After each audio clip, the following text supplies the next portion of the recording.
Live from New York, it's Ask an Engineer. Whoa, trippy. It's me, Ladyada, coming to you from space.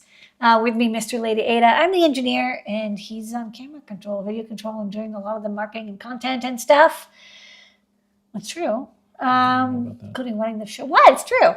And just being a wonderful human being. Okay, we've got an exciting show for you tonight. 55 minutes of what's happening in Adafruit, Maker News, hacking and coding, open source hardware, Python on hardware, tutorials, new products, videos, guides, and more, and more, and more, and more. We have to get right back into it because it's we just got out of an amazing 30-minute long. It's the center of the engineering universe at the moment. We have some cool videos from a Kickstarter that we personally backed. That's how you know it's good, because we usually don't cover Kickstarters. Yeah. We have a bunch of things on the show that is coming soon. We have some new products. Yes. We have a lot of things. We also have discounts. We have a bunch of stuff going on. Tell them. On tonight's show, the code is OpenMV. The reason is we're going to help promote the OpenMV Kickstarter. So if you're buying stuff at Adafruit, this will be a good reminder. Use discount code OpenMV on checkout, and it'll be like, oh yeah, I should go check out the Kickstarter too. Right. Yeah, show and tell. We'll talk about the show and tell. We had a fun guest showing off the latest and greatest programmable Python AI cameras. Desk Ladyada was over the weekend, including Great Search. We'll talk about that.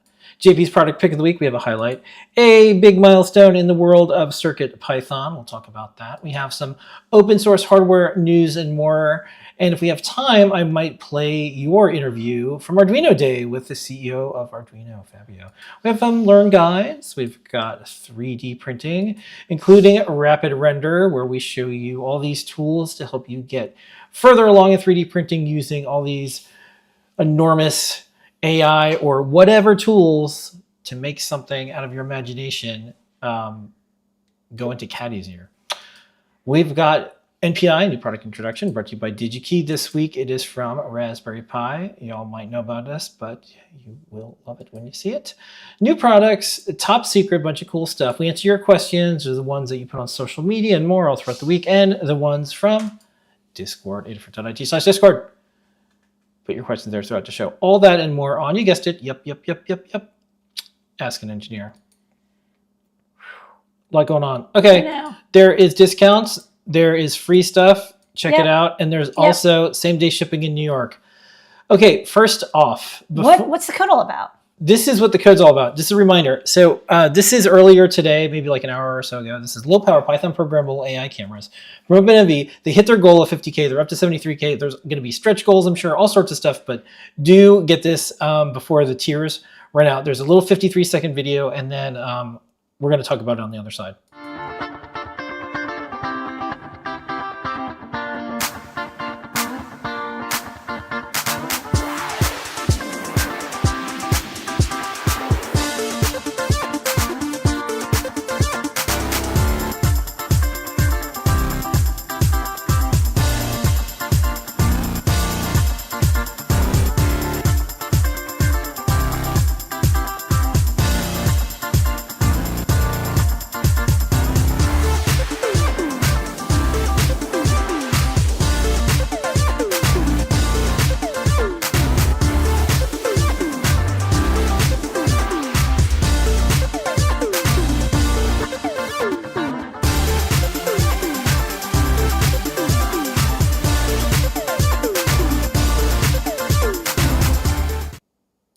So we back to Kickstarter.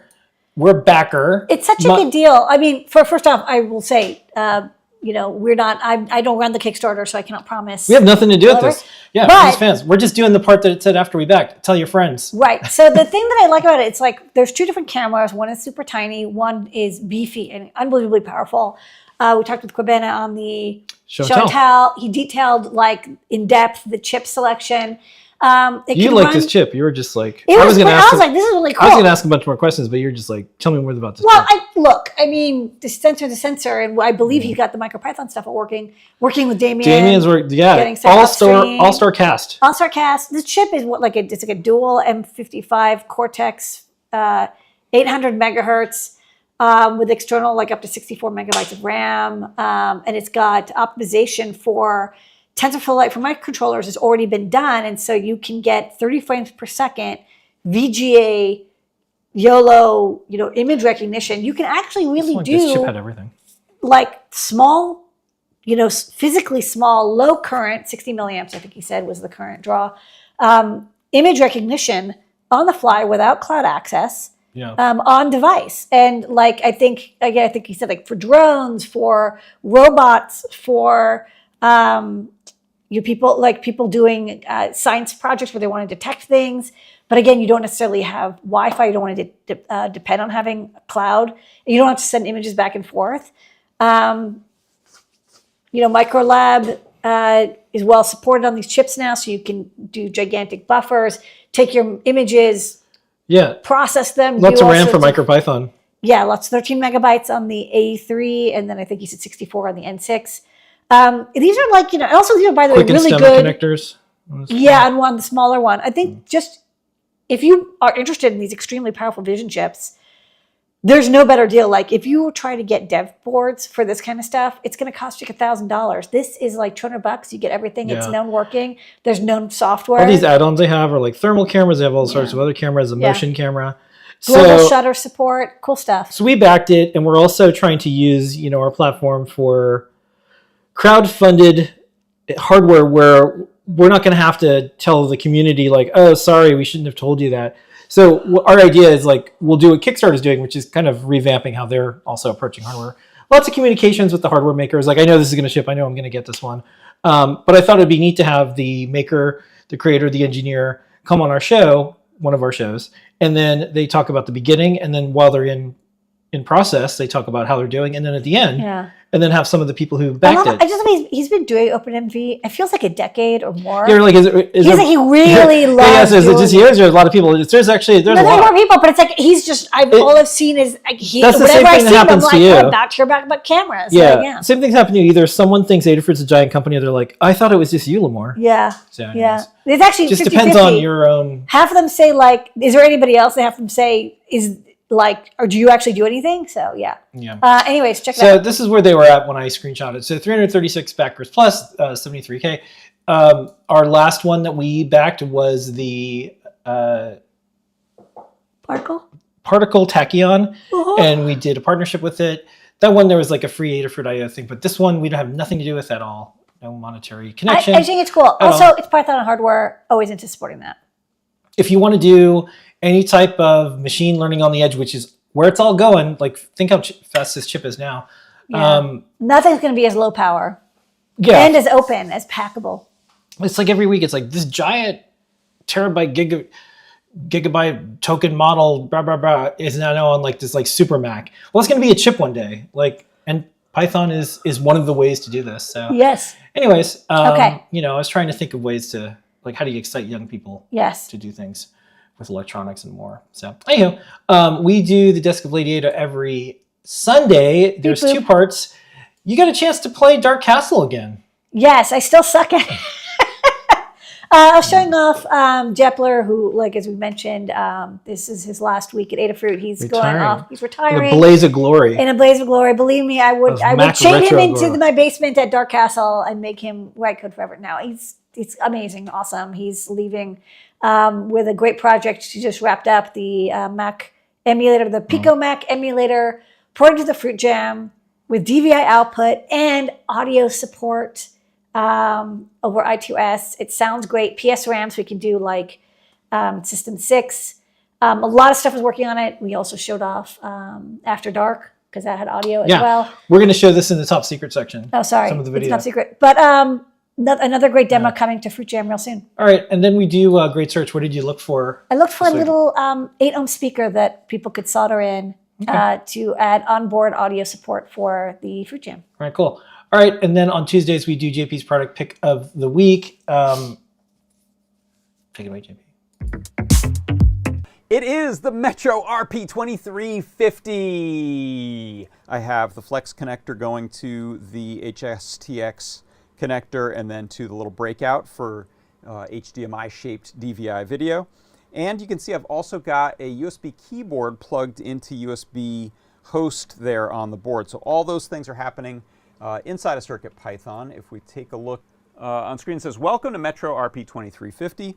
And then if I type on the screen, I'm just going to show words up here. So I'll retype that. Welcome to the RP, oh, not RP, Metro RP 2350.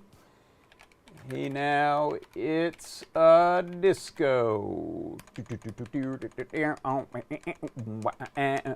Metro RP 2350, no PS RAM edition. Okay, JP's workshop tomorrow. 3D Hangouts every Wednesday where you can see some of these things and more. And then Deep Dive, it'll be Scott because he's back, but if it's not, it's Tim. I put the Tim graphic in before I found out it was Scott, so y'all can use your Just imaginations. imagine. Just It's imagine. Scott, It says, Scott. it's Python on hardware time. Wow. Are there any big announcements or Big, news? big, big, big, big, big, big, big, big, big, big, big, big news. How big?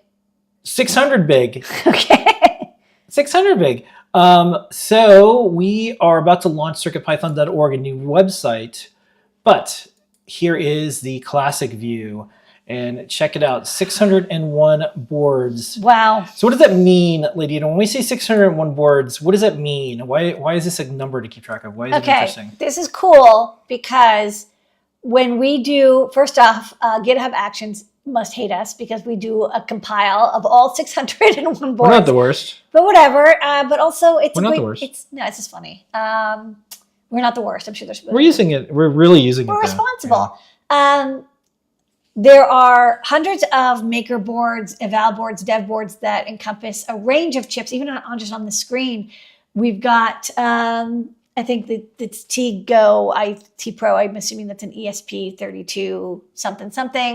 NRF5340, 54LO5, NRF7000, RP2040 behind me, ESP32S2, Renaissance RA6 and sort 5. of does, but most recent too. This is, but if you go, it's just like a wide range. And what's cool is we let anybody submit their boards to be added to the We ain't even in the top 4. That's right. That's cool. I never even heard this. That's too many. But these are all the boards that people use. We support like a wide number of chips. And what's great is when you have a board, Just be a keyboard or something. well, if you have a board that's built in, like we can, for example, on the Pico W, we have Wi-Fi on this board. We have all the pins defined, buttons defined. So, if there's any built-in hardware, it'll just work. We've got the UF2 bootloader. We've got CircuitPython. Like it'll automatically detect if you have PSRAM or not. So let's. Want to go back? Yeah, because this is okay. No, I just wanted to see what they're doing. okay. Sorry. Okay. Right. But okay. It keeps going down. So we've got, SAMD 21, S3, stuff from Adafruit, stuff from other companies. There's some stuff that, there's only one of. There's some stuff that there's thousands of. TNC boards, our Mentor camera, more and more. So, if you have a board you want to add, do a pull request. We have a tutorial on how to do that. You do need to have a USB, VID, PID, but there's a couple of ways to get a free one if it's open source. I don't know, if you're doing something really cool, let us know too. We can talk to you about it. No, we have open PIDs, but it has to be open. Yeah. Yeah. And we can talk to you about it if you need a hand. Yeah, we have a tutorial on that too. Yeah. Scott goes through and he grants PIDs to people.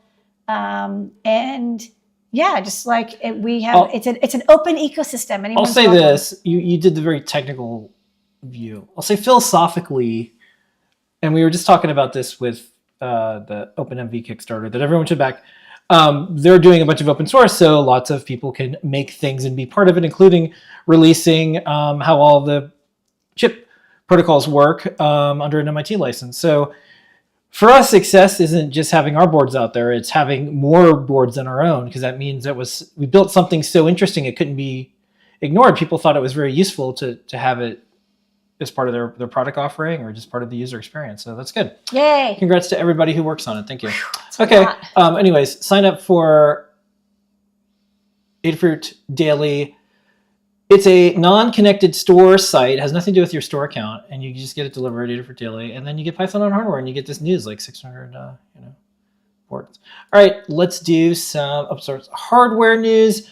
Arduino Day was last week, and Ladyada did a talk, Making Innovation Accessible, How Arduino and Adafruit Support Creators Everywhere, and this is by Fabio. So here's what I'm going to do. I'm just only going to play the first 30 seconds because we're going to get through the entire show. We have to get here right on the dot at 9 again. So I'm just going to play the first 30 seconds of video. This is on Arduino's YouTube page, just youtube.com/Arduino. But here's the intro from Massimo, and then just a little bit with Fabio and Limor, and then we'll keep going. The years.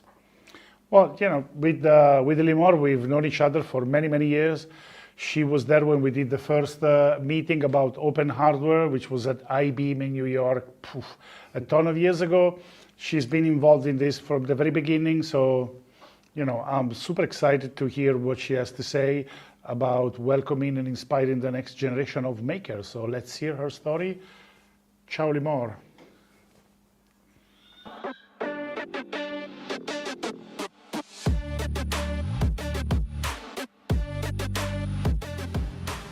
Hello, Limor. Thank you very much for joining us today. Hi. For our audience, it would be nice if you can introduce yourself and introduce the company that you founded. Thanks for having me on your birthday. Okay, watch the whole thing. It's 4.5 hours, not Limor's portion. Our thing is 15 minutes. Yeah, this is pretty short. There is the Open Hardware Summit. They were asking us, we're going to do a blog post, but one thing to know that is we are a sponsor. You can get tickets for it. It's in Edinburgh. Yeah, but it's May 30th and 31st. It's in Edinburgh. And we're a sponsor. And they have these little graphics to make. I don't know. This is what if we were two porcelain cats drinking milk together? Oh, that's cute. Okay. We have a bunch of, speaking of open source, we have a bunch of guides. Ladyada, what is on the big board this week that's not Python boards? Okay, we've got from Aaron a tutorial on using our new alphanumeric filaments to make 4-letter words. This one uses a boost converter, so you can connect them in series, not parallel. We've got the Lumon speaker. It's a Bluetooth speaker that's inspired by the intercom design. I should say Lumen. I'll update that. Yeah. Another guide from Aaron on doing hair flowers with our single-ended nudes.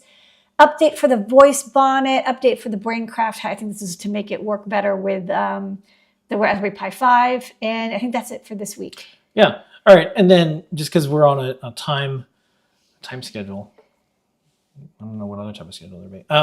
Let's just play the first 30 seconds of Aaron's video, and then I'm going to just show, actually, let me pop over to Playgrounds. A bunch of new stuff came over to Playgrounds. You can check out Tyler. Tyler is on a team doing a lot of cool projects now with ambient backgrounds, letting him know the air quality is not good. It's kind of cool. So do check out these. Jeff has some stuff on his way out and more. Okay, let's show the first 30 seconds of this.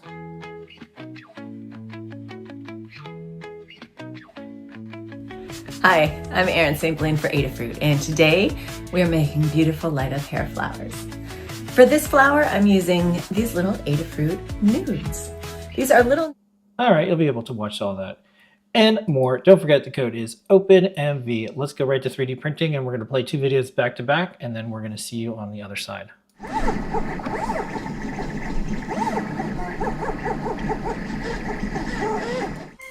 there. You on the table? I wonder if you'd mind taking a brief survey. 5 questions. Now, I know you're sleepy, but I just bet it'll make you feel right as rain. You can build a Bluetooth speaker with a 3D printed enclosure inspired by the Apple TV show Severance.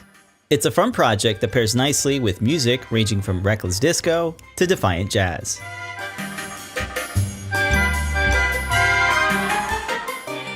The Adafruit Huzzah ESP32 Feather features Bluetooth Classic support for making audio projects using Arduino. This project uses an I2S audio amplifier that provides high-quality digital audio that drives a 3-watt MIDI speaker. All of the electronics are secured to a 3D printed mount that is installed into a mid-century modern enclosure. The code, CAD files, and assembly instructions are all available at learn.adafruit.com. The speaker grill simply snaps over the enclosure, allowing easy access if you ever need to refine the circuit. Just provide a 5-volt power supply over USB-C to boot the speaker and start your music dance experience. This project is written in Arduino and uses 2 libraries by Phil Schatzman that make using the ESP32 for Bluetooth audio really easy. The code initializes the I2S DAC and creates a Bluetooth device called Lumen Industry Speaker that will allow you to connect to. We think it's great for using while watching your favorite TV show or sync it up with your mobile device. Just try not to throw it at your coworkers.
And don't forget we have Rapid Render. That is a look at all the tools.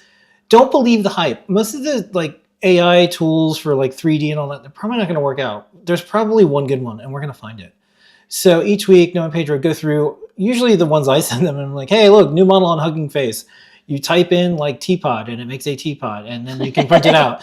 And then each time it's well, pretty close. So, it's not sealed up or something. But anyways, we go through all these tools. And so you don't have to. So you don't have to. Kind of like how Ladyada does a bunch of electronics. Cut through the hype. Yeah. Okay. And for all the doomers out there, we're not promoting these. We're kind of pointing out that you have to either try them or hear about them. Maybe you can just find out from experts that some of them are good, some of them aren't. Our code is OpenMV. Let's go do some Ion MPI. Ion MPI.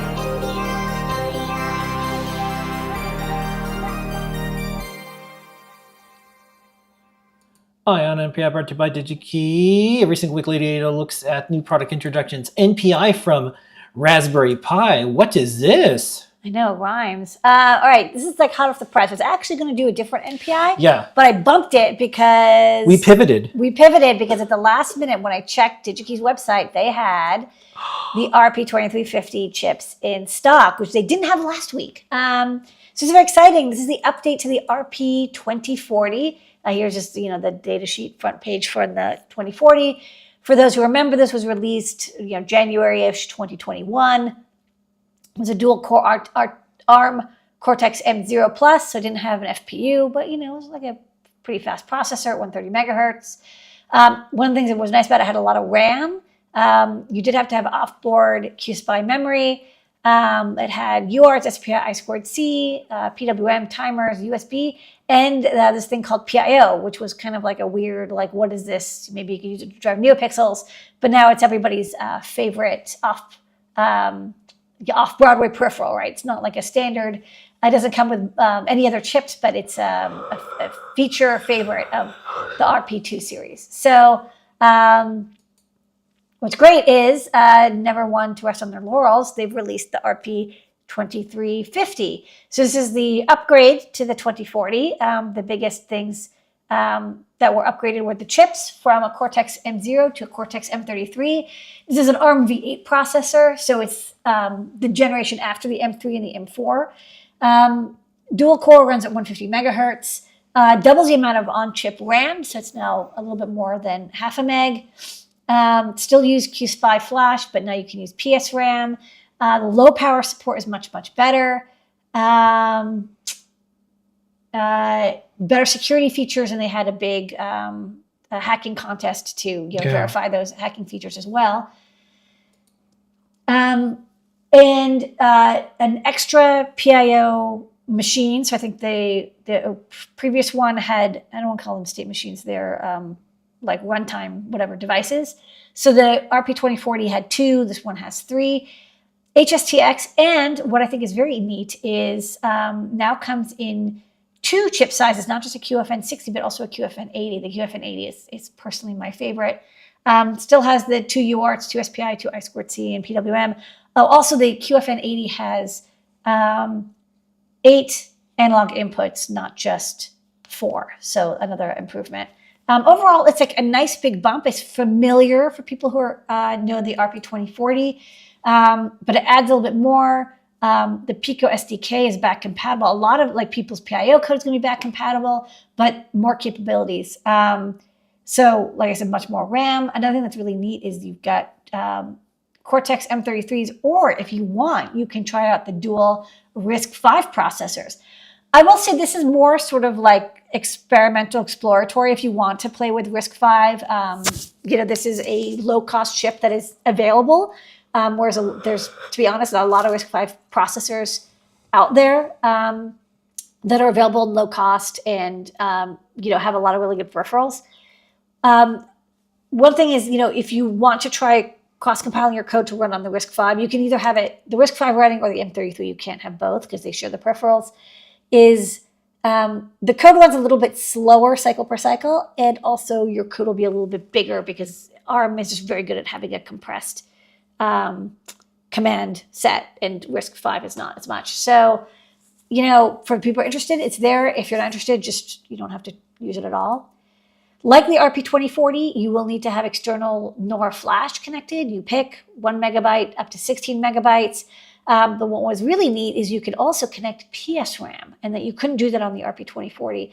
And PSRAM is pseudostatic RAM.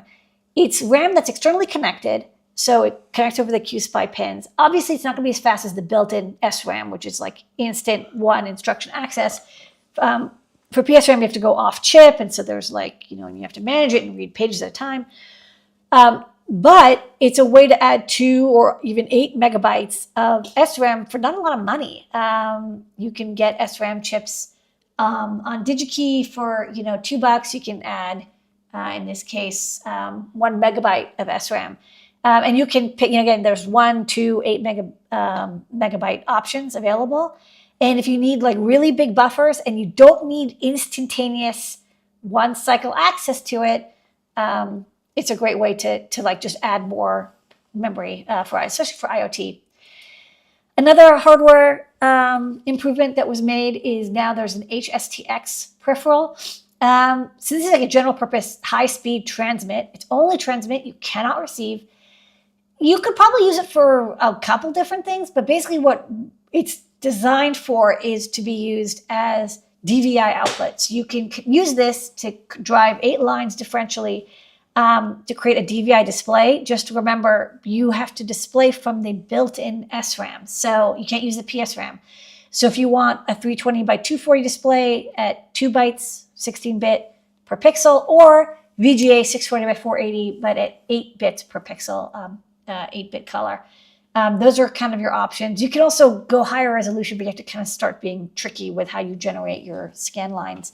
But we've used this successfully to drive DVI displays, and it's super fun, and you don't have to use a core PIO. You just need DMA and a video buffer and SRAM. And could it drive MIPI/DSI displays? Probably. We haven't done it, but again, you would need the video buffer to drive the displays. Usually they're more than the VGA resolution.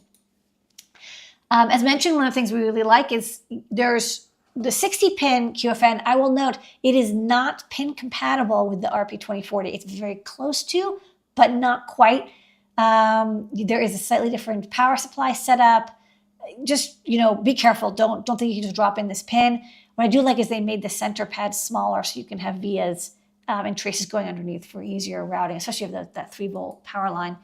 There's also the 80-pin QFN, my favorite, because you can do the HSTX. Like I said, you've got 8 analog inputs, tons of GPIO. It's not that much bigger physically, but like you said, like I said, 20 more GPIO. I think either 20 or 18 more GPIO. Pretty sweet. Okay, next up, just some things to watch out for. If you are laying out this board, there is a PDF for hardware layout, like a tutorial, and they kind of tell you here's the value you should use. If you want to use the low power buck converter that converts, I think, to 1.2 volts from whatever 3.3 volts you're giving it, you do need to lay out the inductor and the capacitors in a certain way. It's like, this is the way. Not only that, but the inductor has to turn the right direction. I'll be honest, I haven't found it to be that picky. I've never had yield issues, but for best results, follow their recommendations. Also for the crystal, they really recommend using the Abercom ABM8272. Good news, it's available at DigiKey, and it's in stock, and it's not expensive. So use that. That crystal is recommended for use with this chip. If you want some ideas on how to do layout and design, we have our working example. Obviously, they have their hardware PDF, follow that, but we also have our Feather and our Metro files online under an open source license. You can check them out. Of course, the best and least expensive eval board you can possibly get is the $5 Pico 2. It has the layout and design for the A version of the chip in the classic Pico format. So for $5, you can basically get started with this chip instantaneously. It doesn't have PSRAM, only has 2 megabytes of flash. So if you want more than that, or maybe 4 megabytes of flash, if you need more than that, again, our Feather and Metro are available at DigiKey. And like I said, as of this video, they have 3,400 in stock of the A in a reel, and I think they have 500 in stock of the B in a reel and 3,400. Basically, they have a lot in stock. I think right now it's only real quantity, but I expect that they'll offer cut tape very, very shortly. So check back. Probably by the end of tomorrow, the next day, you'll be able to get individual chips. That'll be awesome for people who want to start designing with this hardware, especially that B chip, which, like I said, I think is awesome. And the Pico only comes with the A. So if you want extra GPIO, pick up the B version. Okay, and they have a little 30-second video. We're going to play it.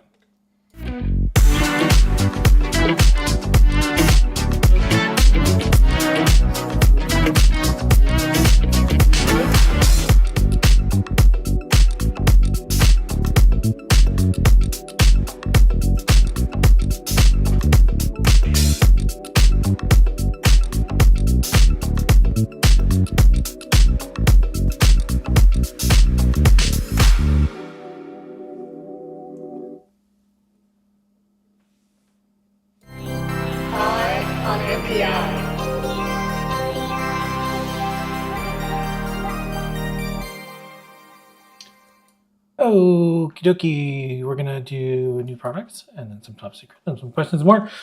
Don't forget the code is OpenMV, you get free stuff. And if you're in New York, and don't forget, we're doing this code because there's a Kickstarter. You too can join all the fun and be part of this Kickstarter, the OpenMV Python programmable AI camera. Let's do new products, Ladyada. Yeah.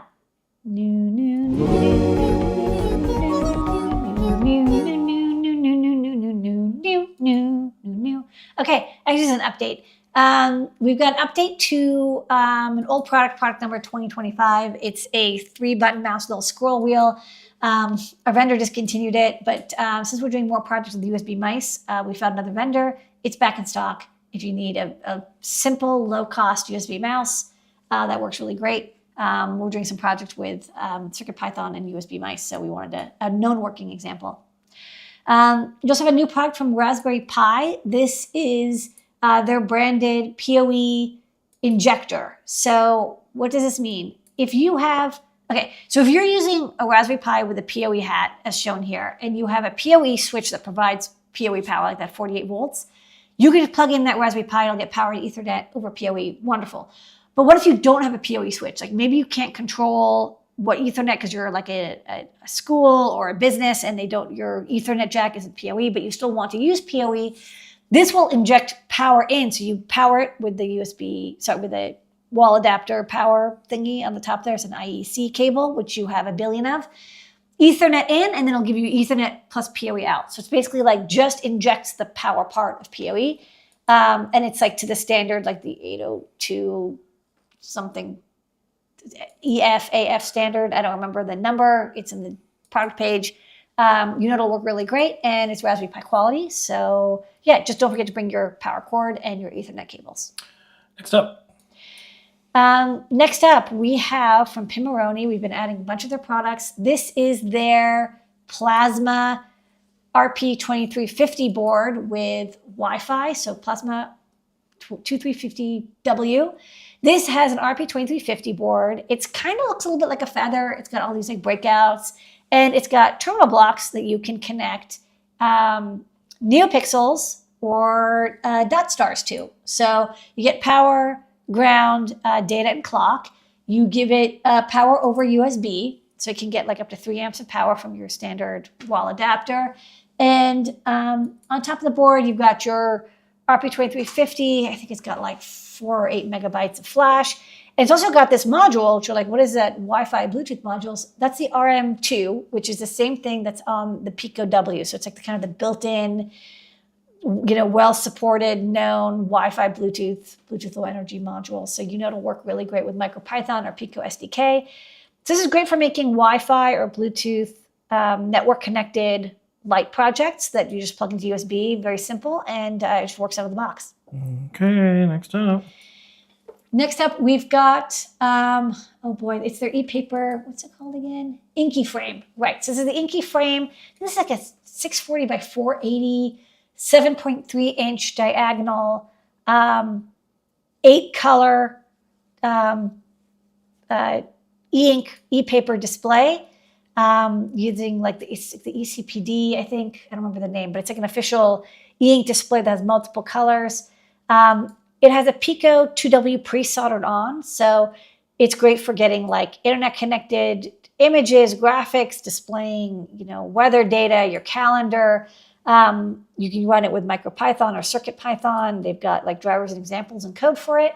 It's got like a little hang-up hook and some breakouts and a micro SD card. So think of this as like a mag tag, but like really big and very colorful.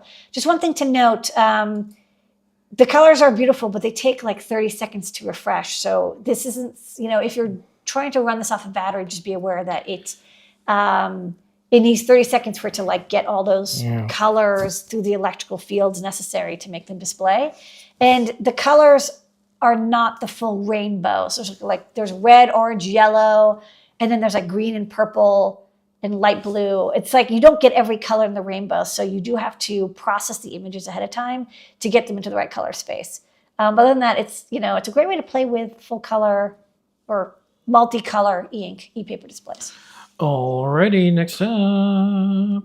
Okay, we've also been doing a couple of WFL versions of all of our feather boards as by request. This is the ESP32S3 reverse TFT board, which is a popular one. So it's the TFT on one side with some buttons. On the other side, it has the radio module, the battery, the USB, the reset button, stomach QT connector, this time with WFL connector. We show it here. You would use it with an external antenna. The antenna doesn't come with it. You need to get an antenna adapter or something, and it's also not UFL, it's WFL. Different. Like every couple of weeks, we get somebody who's like, I tried plugging in my UFL and it doesn't fit. It's not UFL, it's WFL, slightly different. Other than that, though, it's, if you want to use the ESP32S3 TFT board, but you want the antenna to be stronger or elsewhere because you have it in an enclosure, then this board is a drop-in replacement. All right, and next up, the star besides you, Ladyada, our community, our customers, and our entire Adafruit team is Coming soon, probably be in stock later this week, is the TLV 320 DAC 3100. I've been working on this board for a couple weeks. I'm glad to get it out. It's an I2S DAC, so you give it I2S digital data in, and it will give you either stereo headphone output, and you can actually connect headphones to it. It's not line out, it's actually headphone out. It can drive 16 ohm, 32 ohm, et cetera, headphones. And it also has a Class D amplifier. It can drive 4 ohm or 8 ohm mono speaker. There's a couple trade-offs. The other I2S DACs that we have not required I2C configuration because you could just basically give them I2S data and they'd give you line out. This is complicated enough because it's got the headphone or the speaker. There's different volume control. There's PLLs that you might want to set up. And so you do have to have I2C in order to use this, and you have to run a driver. It just doesn't just magically work. However, you don't need M clock. You can have it run the PLL off the B clock pin. Another thing is it can do cool things like detect when the headphone is plugged in or removed. There's an IRQ line. There's a reset pin. Again, there's lots of gain stages. You can set the volume digitally at different stages from the headphone to the speaker, and you can turn on and off the speaker or the headphone individually as desired. So it's a very powerful all-in-one I2S DAC. As long as you're okay with having that, like I said, you have the I2C driver, you can do quite a lot with it. It's a very powerful all-in-one, no extra amplifier required DAC at a very good price. That's new products. That's new products. New. Don't forget the code is OpenMV. We're going to do some questions. You can post them up in Discord. We got the ones that you put up there so far. We also have the ones that you sent us all throughout the week. But we're going to do some Top Secret first and a video. And then I'm going to play you some music from Top Secret. You can help figure out what we're going to do for this console. So here we go.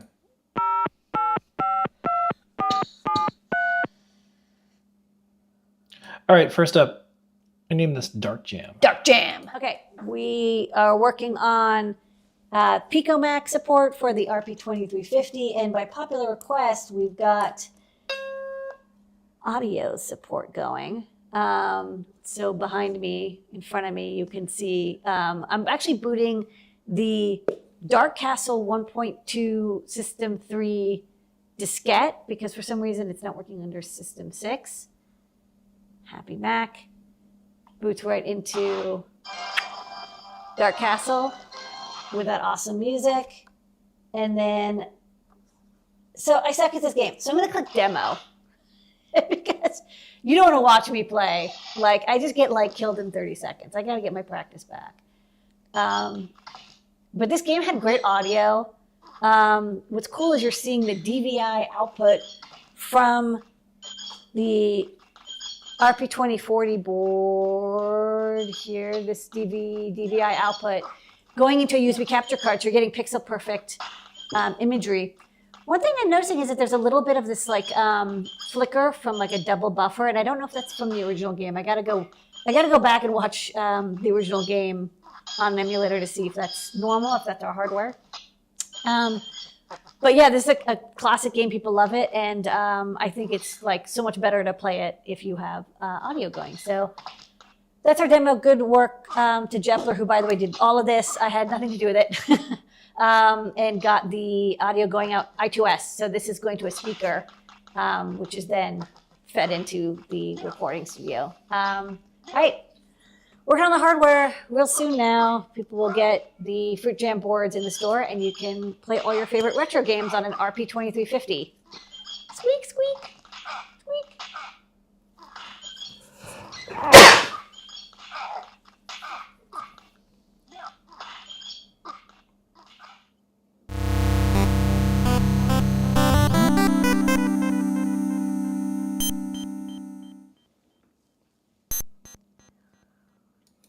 Okay, so you saw that at the end, there's this little screen. So this is actually what we're going to have as the boot up screen, and we're going down to the pixel level with Bruce, our designer, and Tim getting this super exact. So the idea, and I'm just going to play a couple, is to have startup sounds that sound similar to something like.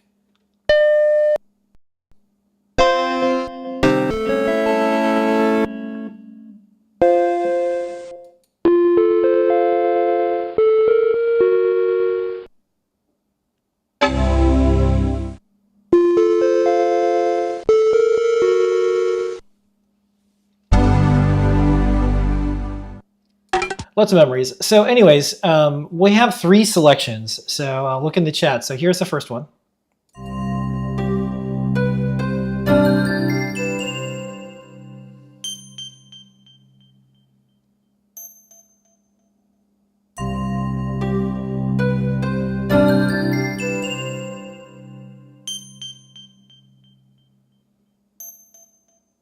Here's the second one. Just play once.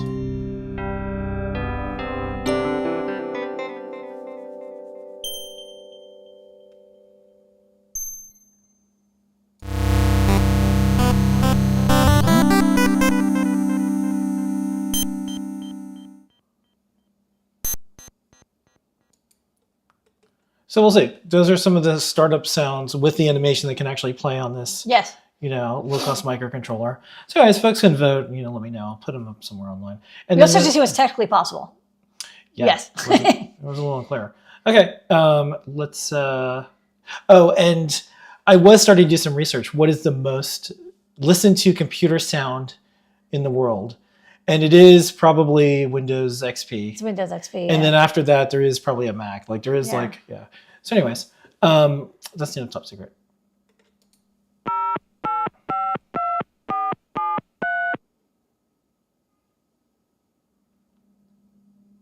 Go right to questions.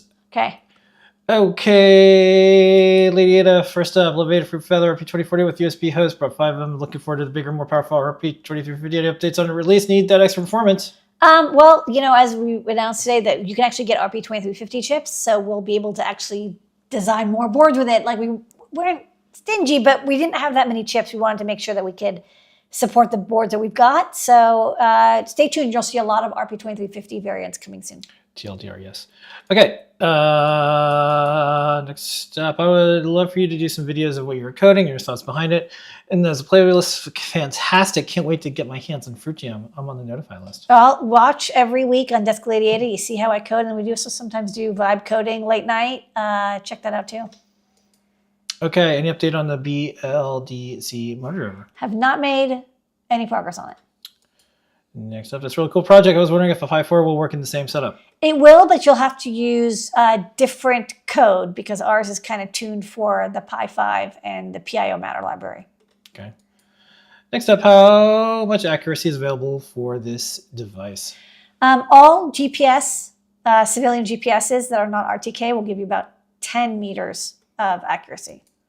Next up, can the single-ended flexible LED films be cut to size? Yes, you can cut them to size.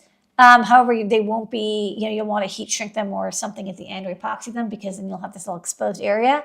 But there's no reason why you can't cut them. One of the nice benefits of the single-ended. Next up, there's no links to this product in the comments, and I can't find it on the site. Please help. Maybe somebody in the chat can help because we definitely have the Solderless press-in solderless header in the site. We've stocked it. Here, we have there. SCSI needed for my old DAT drive, so I can think do we were data. talking about why somebody would want SCSI. We did ask people, would you want, or what would you do with SCSI? I think that there's USB to SCSI adapters. I imagine that there must be something. There's some SCSI devices before I recycle them.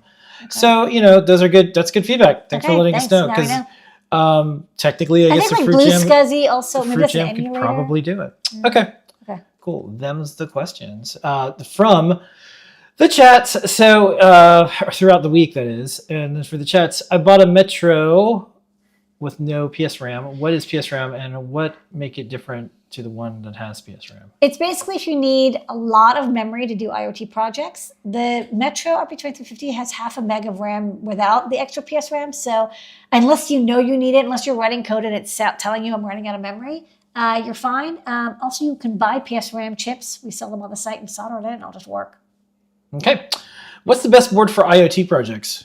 Nothing. I really like our Metro ESP32 S3. Our ESP32 S3 TFT Feather is also really great. Show you something cool. What? Well, I was going to go to that board somewhere. Board selection? Yeah, we added some things here. If you wanted to get like internet connectivity and you want to do Python. You should click for Wi-Fi. Yeah. Just get to pretty close. I mean, there's a trillion. I mean, it's going to be like 300 boards with Wi-Fi. 244. I'll tell you what. This one, the S3 is good. The Pico W is good. I'll say this. best board for IoT projects. I'll say the board that you can actually do a project with. Yeah. What's the saying? What's the best camera? The one you always take with you, and that's why I Yeah. like phones. So there's always going to be like language debates, which are kind of silly online, and it's usually just like gatekeepy dudes who don't want new people doing coding and stuff. But if you're going to do IoT stuff, you're going to be doing text strings, and that basically means you're going to need a processor that can handle stuff like that. Like that's what it means. Yeah. So parsing. You're parsing text. So your choices do get limited, but when you're using things that are optimized for Python, MicroPython, CircuitPython, you have at least probably 244 choices. So like the Wi-Fi home automation development board, I like this one for a lot of the Funhouse, yeah. I like the Funhouse because like this is one of the few that like right away It has a lot of stuff built in. A lot of stuff built in. And that gets you going. This is ESP32S2. It can run CircuitPython, great. It has native USB support, so you don't even need Wi-Fi. Yeah, it's house shaped. Yeah, and so like, I would go there, and then it has a screen, so you get like real time feedback. We have to make more mag tags and everything, but it's another one where if you want it to always know what's going on your device, I always say when you're starting out, make sure it has Wi-Fi, a screen of some sorts, and a battery of some sorts that charges of some sorts. That's a good idea. Right? Okay. That's what I think. Cool. Okay. Here we go. We've got another question that just came in. Which gas will we want to detect in the recent future? Lead question. Which gas will we want to detect in the recent future? Carbon dioxide sensor, like a CO2 sensor. A lot of people are doing that to detect, whether they need to open the window and stuff. Yeah, didn't just since I'm on here on Playground, I think Tyler just did a air quality sensor that's tied into a TV. So no code, easy ambient, smart lights. So if you wanted your living room to glow red when you shouldn't breathe. Oh yeah, it uses like the air quality. Yeah, it's from a PMSA sensor. Uses our Blockly setup. Okay. Will the Metro RP2350 work with WLED? No, WLED is for ESP32 chips only. Okay. And I think that is it. Okay. It is. Thank you so much, everybody. Right on time. Them's our shows right on budget for the night, and those are all of the questions. Thank you. We appreciate that. Don't forget the code is OpenMV. Gets you 10% off in the store all the way up to 11:59 p.m. We got to bounce. We've got a bunch of hardware to put into the store, babies to put in bed. We're doing this thing.